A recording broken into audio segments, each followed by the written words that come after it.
মিঠু রায় চক্রবর্তীর লেখা গল্প স্নেহের বন্ধন। কই গো, তাড়াতাড়ি করো, সমুকে মিষ্টিমুখ করিয়ে দাও, আমাদের এবার বর নিয়ে বেরোতে হবে। বিমলেন্দুর হাঁক ডাকে মাথায় ঘোমটা টেনে দিতে দিতে মিষ্টির প্লেট হাতে বেরিয়ে আসে সঙ্গীতা। পাশে একজন জলের গ্লাস সাথে নিয়ে আসে। সঙ্গীতা মিষ্টির প্লেট থেকে একটা কলাকাঁদ নিয়ে চামচ দিয়ে কেটে ভাই সৌমেনকে খাইয়ে দেয়, তারপর জল খাইয়ে দেয়। সৌমেনের কিন্তু মুখ ভার। সে দিদির হাত ধরে বলে, তুই সত্যি যাবি না দিদি? তুই না গেলে আমি বিয়ে করব কিভাবে? আরে পাগল ছেলে, তোর সঙ্গে আমি চলে গেলে এদিকটা সামলাবে কে?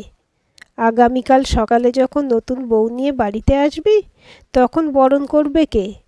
সকালে আবার নতুন বউয়ের জন্য 9 জন এও নিয়ে গিয়ে কামার বাড়ি থেকে লোহা বাঁধানো আনতে হবে। এসব নিয়ম কে করবে? লক্ষ্মী ভাই আমার মন খারাপ করে না। তোর সঙ্গে তোর জামাইবাবু তো যাচ্ছে বরকর্তা হয়ে। সোনা ভাই, আর দেরি করিস না, দেবস্মিতা অপেক্ষা করে আছে, এবার বেরিয়ে পড়। দিদিকে প্রণাম করে বিয়ে করতে বেরিয়ে যায় সৌমেন। সঙ্গীতা ভাইয়ের থুতনি ধরে চুমু খায়, তারপর 2 হাত কপালে ঠেকিয়ে বলে, দুগ্গা দুগ্গা। সৌমেনের গাড়িটা বেরিয়ে যায়। বর আর বরযাত্রীরা চলে যেতে ঘর প্রায় খালি হয়ে যায়। 2-1 জন বুড়ো বুড়ি আত্মীয় স্বজন আছে। তাদের খাওয়া দাওয়ার পাট চুকিয়ে বাবা মায়ের ঘরে এসে ঢোকে সঙ্গীতা। আসলে এই ঘরটাই সঙ্গীতারা এখন আছে। ঘরের দেওয়ালে তার বাবা মায়ের 2টো আলাদা আলাদা ছবি টানানো। 2টো ছবিতেই টাটকা গাঁদা ফুলের মালা দেওয়া। পাশে ছোট ছোট কতকগুলো অনেক দিনের ধুলোমলিন পারিবারিক ছবি টানানো। সেখানে সঙ্গীতা সৌমেনের বাল্যকালের কিছু মুহূর্ত জীবন্ত হয়ে আছে। বাবা মায়ের ছবির সামনে গিয়ে দাঁড়ায় সঙ্গীতা। দেখো মা, তোমাকে দেওয়া কথা আমি রেখেছি। আমি ভাইয়ের হাত ছাড়িনি। হাজার টানা পড়েও আমি ভাইকে নিজের সাথে রেখেছি। আজ ভাই বড় হয়েছে, মানুষ হয়েছে। আগামীকাল সে তার জীবনসঙ্গিনীকে নিয়ে এই বাড়িতে প্রবেশ করবে। এবার আমার ছুটি মা। ওদের 2জনকে সুখী দেখে আমিও সুখী থাকব। তুমি ওদের 2জনকে আশীর্বাদ করবে মা, ভাই যেন মিতাকে নিয়ে সুখী হয়। বাবা মায়ের ছবিকে প্রণাম করে বিছানার উপর বসে সঙ্গীতা। আজ তার বড্ড পুরনো কথা মনে পড়ছে। এখন আর বিয়েবাড়ির ব্যস্ততা নেই, চারদিক সব শান্ত। সঙ্গীতা ড্রেসিং টেবিলটা খুলে তার ভিতর থেকে পুরনো পারিবারিক অ্যালবামগুলো বের করে। তার আর ভাইয়ের ছোটবেলার অজস্র ছবি এখানে রাখা আছে। সৌমেন তার বাবা মায়ের একটু বেশি বয়সের সন্তান। সঙ্গীতা সে বছর মাধ্যমিক পরীক্ষা দেবে, তখন সে জানতে পারে তার ভাই হবে। প্রথম প্রথম সে তো লজ্জায় মরে গিয়েছিল। বাবা মায়ের সঙ্গে দীর্ঘদিন কথাবার্তা বলেনি। যখন সে 11-এ পড়ে, তখন তার ভাই সৌমেন হয়। তার বাবা মাকে নিয়ে, ভাইকে নিয়ে বন্ধুদের সে কি হাসি ঠাট্টা ইয়ার্কি। তার কিশোরী মনে এর বিশ্রী প্রভাব ফেলে। প্রথমে তো ভাইকে দেখলেই রেগে উঠত সঙ্গীতা। ভাইকে একদম সহ্য করতে পারত না।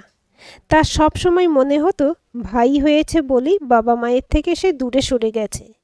বাবা মা তাকে আর ভালোবাসে না, গুরুত্ব দেয় না।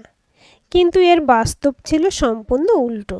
সঙ্গীতার মা মীনা দেবী মেয়েকে অনেক বুঝিয়েছিলেন, এভাবে ভাবে না সোনা, আমরা তোমাদের 2জনকেই ভালোবাসি। এটা একদিন তুমি ঠিক বুঝতে পারবে। তোমার ভাই একটা ছোট্ট প্রাণ, একে তুমি কিভাবে হিংসা করতে পারো? এটা ভালো না সোনা।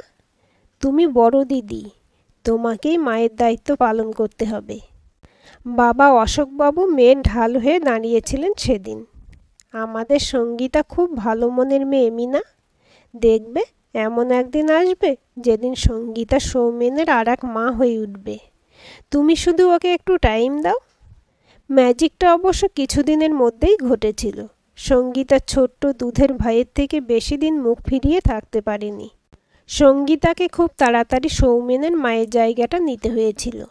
বেশি বয়সে সন্তান ধারণের পর থেকে বিভিন্ন রকম শারীরিক সমস্যায় ভুগতেন মীনা দেবী। হঠাৎ তো একবার প্রচণ্ড রকম বাড়াবাড়ি হলো।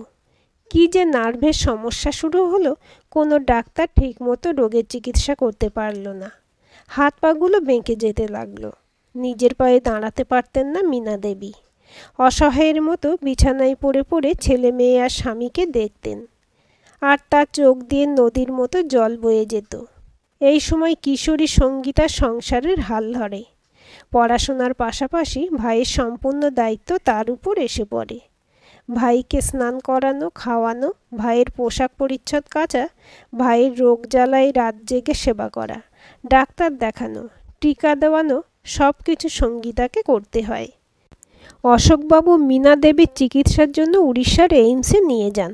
একরত্তি ভাইকে নিয়ে পিসির সঙ্গে সঙ্গীতা বাড়িতে রয়ে যায়। যাওয়ার সময় মীনা দেবী মেয়েকে নিজের মাথায় হাত রেখে কথা দেওয়া করান। আমাকে কথা দে সঙ্গীতা, ভাইকে তুই সারা জীবন এভাবেই আগলে রাখবি, কোনো অবস্থাতেই ওর হাত ছেড়ে দিবি না। তুই কথা দিলাম একটু নিশ্চিন্ত হই মা। কাঁদতে কাঁদতে 18 বছরের সঙ্গীতা মাকে কথা দিয়েছিল, ভাইয়ের সাথে আমি আছি মা, ভাইকে আমি ছাড়ব না। ছোট্ট সৌমেনও দিদিকে আঁকড়ে ধরেছিল। মায়ের অসুস্থতার কারণে সৌমেনের প্রকৃত মা হয়ে উঠেছিল দিদি সঙ্গীতা। সৌমেন দিদি অন্ত প্রাণ ছিল। দিদি যা বলতো সৌমেন বিনা প্রশ্নে তাই করত। মীনা দেবী যতদিন শয্যাগত হয়ে বেঁচেছিলেন শুয়ে শুয়ে দেখতেন সঙ্গীতা নিপুণ হাতে তার সংসারটাকে সামলে রেখেছে। এর বছর 5 পরে মীনা দেবীর মৃত্যু ঘটে। বাবা ভাইকে নিয়ে সঙ্গীতার সংসার ও পড়াশোনা দুটোই কোনো রকমে চলতে থাকে। পড়াশোনায় ভালো হওয়া সত্ত্বেও আশানুরূপ রেজাল্ট হয়নি সঙ্গীতার। তবুও সে বাংলায় MA পাশ করে। এরপর একটা বাস্তব সমস্যা তাদের সামনে এসে উপস্থিত হয়। সঙ্গীতার বিয়ের জন্য সম্বন্ধ দেখতে আরম্ভ করেন অশোকবাবু। বাবা ও ভাইয়ের চিন্তায় বিচলিত হয়ে ওঠে সঙ্গীতা। আমি চলে গেলে তোমাদের কে দেখবে বাবা? ভাইকে কে দেখবে? তুমি তো সারাদিন অফিসে থাকবে, ভাই একা কিভাবে বাড়িতে থাকবে? সে আমাদের যা হোক করে চলবে, কিন্তু তোকে তো এভাবে বিয়ে না দিয়ে আর রাখতে পারি না মা, বিয়ে তো দিতেই হবে। কিছুদিন দেখাশোনার পর বিমলেন্দুর সঙ্গে সঙ্গীতার বিয়ে ঠিক হয়। সৌমেন তখন ক্লাস 6-এ পড়ে।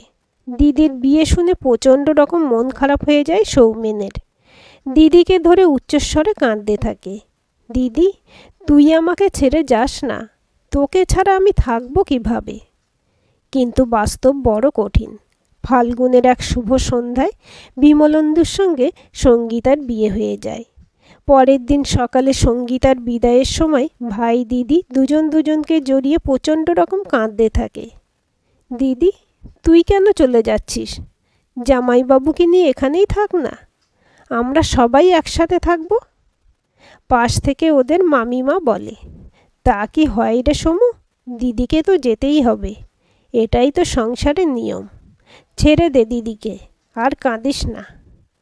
তাহলে দিদি আমাকে নিয়ে চলুক, আমি দিদির সাথে থাকব। আজ তোমার দিদিকে নিয়ে যাই শালাবাবু, পরের বার এসে তোমাকে সাথে করে নিয়ে যাব। নতুন জামাইবাবু তাকে ইয়ার্কি করে বলে। শ্বশুরবাড়িতে গিয়েও শান্ত থাকতে পারে না সঙ্গীতা। বাবা চিন্তায়, বিশেষ করে ছোট ভাইয়ের চিন্তায় তার ঘুম আসে না। মনটা সবসময় বাপের বাড়ির দিকে পড়ে থাকে। প্রথম প্রথম বিমলেন্দু সদ্য বিবাহিত স্ত্রীর মন রাখার জন্য সপ্তাহে একবার তাকে বাপের বাড়িতে নিয়ে যেত, কিন্তু পরে পরে সেও বিরক্ত হয়ে পড়ে। সবটাই তোমার জন্য বেশি বেশি, সব মেয়েরাই বাপের ঘর ছেড়ে শ্বশুর বাড়িতে আসে, কিন্তু তোমার মতো সবসময় কেউ মন খারাপ করে বসে থাকে না। বিমলেন্দুকে কিভাবে বোঝায় সঙ্গীতা? ছোট ভাই সমু তো তার শুধু ভাই নয়, তার সন্তানের মতো। কিন্তু তার মনের এই অনুভূতি শ্বশুরবাড়ির লোকেরা বোঝে না। শ্বশুর শাশুড়ির কথা সহ্য করে স্বামীর বিরাগভজন হয়েও সে বাপের বাড়িতে ছুটে আসে। এখানকার অগোছালো সংসার দেখে তার কান্না পায়। ভাই তুই কি ঘর দোর একটু গুছিয়ে রাখতে পারিস না? নিজে ভাত বেড়ে খেতে পারিস না? বাবাকে বলে তোকে হোস্টেলে পাঠিয়ে দিতে হবে দেখছি, তাহলে যদি তুই কিছু কাজ শিখিস। এরপর থেকে ফোনে দিদির নির্দেশ মতো সব কাজ করার চেষ্টা করে সৌমেন। এভাবেই বছর 2 পেরিয়ে যায়। ততদিনে সঙ্গীতার প্রমোশন হয়েছে, সে মা হয়েছে, তার কোলে পুত্র সন্তান এসেছে। হঠাৎ একদিন খবর আসে অফিসের মধ্যে অশোকবাবু অসুস্থ হয়ে পড়েছেন। তাকে স্থানীয় হাসপাতালে ভর্তি করা হয়েছে। বিমলেন্দুর সঙ্গে পরিমরি করে হাসপাতালে ছোটে সঙ্গীতা। গিয়ে দেখে সব শেষ হয়ে গেছে। ম্যাসিভ হার্ট অ্যাটাকে অশোকবাবু এই পৃথিবীর মায়া ছেড়ে চলে গেছেন। এবার পুরোপুরি একা হয়ে পড়ে সৌমেন। অশোকবাবুর পারলৌকিক কাজের পর সৌমেনকে কেন্দ্র করে একটা বাস্তব সমস্যা সৃষ্টি হয়। এবার সৌমেন থাকবে কোথায়? সঙ্গীতা বিমলেন্দুর কাছে জেদ করে বসে, ভাইকে আমার সাথে নিয়ে যাব, ভাই আমাদের সাথে থাকবে। কিন্তু বিমলেন্দুর বাবা মা এই ব্যবস্থায় রাজি হয় না। তারা নিজের ছেলেকে বলে, তোর শালাকে হোস্টেলে ভর্তি করে দে বিমল, তোর শ্বশুর তো চাকরি করত, ওর নিশ্চয়ই মোটা টাকা জমা আছে, সেখানকার সব টাকা ভাই ও দিদির নামে 2 ভাগ করে সৌমেনকে হোস্টেলে ভর্তি করে দে। জমা টাকা সুদে সৌমেন পড়াশোনা করবে, আর ছুটি ছাটাই দিদির বাড়িতে আসবে। শ্বশুর শাশুড়ির এই ব্যবস্থায় বেঁকে বসে সঙ্গীতা। বিমলেন্দুর সঙ্গে তার বেশ ঝগড়া হয়। রাগের মাথায় সে বলে বসে, তুমি থাকো তোমার সংসার নিয়ে, ভাইকে আর আমার ছেলেকে নিয়ে আমি বাপের বাড়িতে থাকব। বাবা মায়ের ব্যবস্থা অবশ্য মেনে নেয়নি বিমলেন্দু। সৌমেনকে হোস্টেলে রাখার ব্যাপারে তারও সায় ছিল না। শ্বশুরের মৃত্যুর পর নাবালক সৌমেনের তারাই একমাত্র অভিভাবক। এখন সৌমেনকে হোস্টেলে পাঠিয়ে দিলে আত্মীয় স্বজন বিভিন্ন ধরনের কথা বলবে, লোকের কাছে সে লজ্জায় পড়বে। তাই স্ত্রীর ইচ্ছেকে মান্যতা দিয়ে সৌমেনকে নিজের বাড়িতে নিয়ে আসে বিমলেন্দু। এখানের একটা স্কুলে তাকে 9ম শ্রেণীতে ভর্তি করে দেয় সে। তবে স্ত্রীকে সে জানিয়ে দেয়, সৌমেনের সমস্ত খরচ খরচা তার বাবার জমানো টাকা থেকেই হবে। সৌমেনের জন্য সে 1 টাকাও খরচ করতে পারবে না। স্বামীর ব্যবস্থা মেনে নেয় সঙ্গীতা। যে যাই বলুক, ভাই তো তার কাছে থাকছে। এরপর সঙ্গীতা শ্বশুরবাড়িতে আরম্ভ হয় দিদি আর ভাইয়ের যৌথ জীবন। প্রথম আপত্তি করলেও সৌমেন এ বাড়িতে আসতে বিশেষ সুবিধা হয় সঙ্গীতার শ্বশুর আর শাশুড়ির। বাড়ির যাবতীয় ছোটোখাটো কাজ তারা সৌমেনকে দিয়ে করায়। সপ্তাহে রেশন তুলে আনা, যখন তখন দোকানে যাওয়া, জামা কাপড় ইস্ত্রি করতে দিয়ে আসা, নিয়ে আসা, ওষুধ দোকানে যাওয়া, সবজি আনতে পাঠানো, সব তারা সৌমেনকে দিয়ে করায়। এতে প্রচণ্ড পরিমাণে বিরক্ত হয় সঙ্গীতা। শ্বশুর শাশুড়ির উপর বিশেষ কিছু বলতে পারে না, কিন্তু আড়ালে ভাইকে বকে, হাঁদা কোথাকার, ওরা বরাত করলে তুই সব সময় শুনবি কেন? মুখে তো বলতে পারিস পড়াশোনা করছি। সবার সব কথা শোনার দরকার নেই, নিজের পড়াশোনাটা ভালো করে কর, তোকে নিজের পায়ে দাঁড়াতে হবে। দিদির বকুনি শুনলেও জীবনের বাস্তবটা বুঝতে শিখেছে সৌমেন। নিজের অবস্থাটাও সে বোঝে। দিদির শ্বশুরবাড়িতে সে আশ্রিত। এখানে কোনো কথার প্রতিবাদ করলেই তার দিদিকে অনেক কিছু কথা শুনতে হবে। এমনিতেই সে এখানে থাকে বলে দিদিকে তার শ্বশুরবাড়ির লোকেরা সবসময় ঠেস দিয়ে কথা বলে, তার খাওয়া পড়ার বিষয়ে কটাক্ষ করে। সব কিছু মুখ বন্ধ করে সহ্য করে নেয় তার দিদি। তাই দিদির জন্য এই সংসারের বাড়তি কাজগুলো সেও মুখ বুজে করে নেয়। দিদির দুঃখ কষ্ট যন্ত্রণাগুলো সে ভালো মতো বোঝে। সে বোঝে শ্বশুরবাড়ির সবার মধ্যে দিদি তাকে তার প্রিয় খাবারগুলো রেঁধে দিতে পারে না, 1 পিস বেশি মাছ দিতে পারে না, সব তাকে মাপা মাপা করতে হয়। কিন্তু দিদির ভালোবাসায় কোনো খাদ নেই।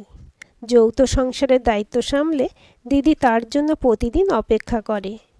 সে স্কুল থেকে ফিরলে ভাই বোন দুজনে একসাথে খেতে বসে। নিজের ভাগের মাছ মাংস থেকে তখন ভাইয়ের পাতে তুলে দেয় তার দিদি।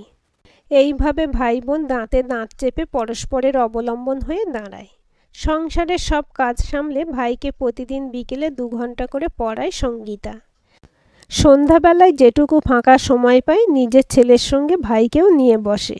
এজন্য শ্বশুর শাশুড়ি বিমলেন্দু সবাই প্রচণ্ড রকম বিরক্ত হয়। বাড়িটাকে তো পাঠশালা বানিয়ে রেখে দিয়েছ বৌমা, রান্না করতে করতে শুতে শুতে যখনই সময় পাচ্ছ ভাইকে পড়াচ্ছ। বলি পড়াশোনা করে তোমার ভাইকে জজ ব্যারিস্টার হবে নাকি? যত সব আদিক্ষেতা। মা বাপ মরে গিয়ে সমস্ত দায়ী দায়িত্ব এড়িয়ে গেল, এখন সব দায়িত্ব আমার বিমুর ঘাড়ে এসে পড়ল। এত বড় ধাড়ি ছেলেকে পুষতে হচ্ছে। দিদির দিকে তাকিয়ে মনটা খারাপ হয়ে যায় সৌমেনের। ভাবে দিদির চোখে জল দেখতে পাবে, কিন্তু সঙ্গীতা আশ্চর্য রকমের শান্ত, উল্টে ভাইকে শাসায়। ত্রিকোণমিতি সব অঙ্কগুলো রেডি করে রাখ, আমি এখন রুটি করতে যাচ্ছি, রাত্রে এগুলো সব চেক করে দেব। দিদি তুই কি ধাতুতে গড়া রে? আমার জন্য তোকে কত কথা সহ্য করতে হচ্ছে। আমাকে তুই হোস্টেলে পাঠিয়ে দে। চুপচাপ অঙ্কগুলো কর। পরীক্ষায় ভালো রেজাল্ট করতে হবে। সারা জীবন তুই এই বাড়িতে আশ্রিত হয়ে থাকবি না। তোকে বড় হয়ে নিজের পায়ে দাঁড়াতে হবে। এসব কথায় কান দিস না। নিজের লক্ষ্যে অবিচল থাক। মায়ের কথা নকল করে বিট্টু বলে, নিজের লক্ষ্যে অবিচল থাক সমু। তোকে মানুষের মতো মানুষ হতে হবে। মুহূর্তে মনটা ভালো হয়ে যায় সৌমেনের। ভাগ্নেকে কাতুকুতু দেয়। তবে রে বদমাস, মাকে নকল করা হচ্ছে। ডাকছি, দাঁড়া দিদিকে। মুহূর্তে ভারী পরিবেশটা হালকা হয়ে যায়। দিদি আর ভাগ্নে এই দুজন তার প্রাণ। ছোট ভাগ্নে তো তার প্রাণের দোসর। ভাগ্নের সঙ্গে খুনসুটি করেই দিনের বেশিরভাগ সময় কেটে যায় সৌমেনের। তবে দিদি আর ভাইয়ের যৌথ প্রচেষ্টা একদিন ফল লাভ করে। মাধ্যমিক আর উচ্চ মাধ্যমিকে চোখ ধাঁধানো রেজাল্ট করে সৌমেন। শ্যালকের রেজাল্ট দেখে বিমলেন্দুর মনটাও একটু নরম হয়। যেই ক্র্যাক করে যাদবপুরে ইঞ্জিনিয়ারিং কলেজে ভর্তির সুযোগ পায় সৌমেন। সেখানে ইঞ্জিনিয়ারিং কমপ্লিট করে ক্যাম্পাসিংয়ে পুনের একটা নামী কোম্পানিতে সে চাকরি পেয়ে যায়। এবার সময় আসে দিদিকে ছেড়ে পুনে যাওয়ার। মনটা প্রচণ্ড খারাপ হয়ে যায় সৌমেনের। নতুন শহরে কিভাবে তোকে ছাড়া থাকবো দিদি? এসব আবার কি কথা রে ভাই? তুই এখন বড় হয়েছিস, চাকরি পেয়েছিস, এখনও তোর দিদিকে চাই? তোকে আমার সারা জীবন চাই দিদি। স্মৃতির ভারে জর্জরিত হয়েছিল সঙ্গীতা। হঠাৎই শব্দ করে মোবাইলটা বেজে ওঠে। ভিডিও কলটা রিসিভ করতেই ওপাশ থেকে বিট্টু কল করে ওঠে। ও মা, দেখো মামার শুভ দৃষ্টি আর মালা বদল হচ্ছে। দু চোখ ভরে ভাই আর ভাইয়ের বউকে দেখে সঙ্গীতা। আজকে মনটা তার কানায় কানায় পরিপূর্ণ। ভাই বউ দেবস্মিতাকে খুব মিষ্টি লাগছে। হঠাৎ একটা পুরনো কথা মনে পড়ে যেতেই ফিক করে হাসি পেয়ে যায় তার। এত দিদি অন্তপ্রাণ ছেলে, কিন্তু নিজের প্রেমের কথাটা দিদিকে বলতে পারেনি। দেবস্মিতা সৌমেনের সঙ্গে পুনেতে একই কোম্পানিতে চাকরি করে। সেখানেই দুজনের প্রথম আলাপ ও প্রেম। কিন্তু সে কথাটা দিদিকে জানানোর সাহস নেই ভাইয়ের। দেবস্মিতাই ফোন করে তাকে ওদের বিষয়ে জানায়। এরপর আর দেরি করেনি সঙ্গীতা। সেই মুহূর্তেই সিদ্ধান্ত নিয়েছে এবার তার দায়িত্ব ছাড়া সময় এসেছে। ভাইয়ের দায়িত্ব অন্য একজনের হাতে তুলে দিয়ে সে এবার কর্তব্য থেকে সাময়িক অবসর নিতে চায়। তাই পুনেতে সৌমেন ফ্ল্যাট কেনার পরেই দেবস্মিতার সঙ্গে বিয়েটা ঠিক করে দেয় সঙ্গীতা। আজ সেই ভাইয়ের বিয়ে হচ্ছে। মুঠোফোনে সিঁদুরদানের অনুষ্ঠান দেখে সঙ্গীতা। এবার সে বধূবরণের প্রস্তুতি নেয়। কাল সকালেই ভাই নতুন বউকে নিয়ে বাড়ির উঠোনে এসে দাঁড়াবে। তাদের লক্ষ্মী ছাড়া নির্জন গৃহে অনেক দিন বাদে গৃহলক্ষ্মীর পদার্পণ ঘটবে। তারই প্রস্তুতিতে সে ব্যস্ত হয়ে পড়ে। আজকের গল্পটি কেমন লাগলো কমেন্ট করে জানাবেন। ভালো লাগলে লাইক, হাইপ, শেয়ার করবেন। আর চ্যানেলটি সাবস্ক্রাইব করে বেল আইকনটি ক্লিক করে রাখতে ভুলবেন না।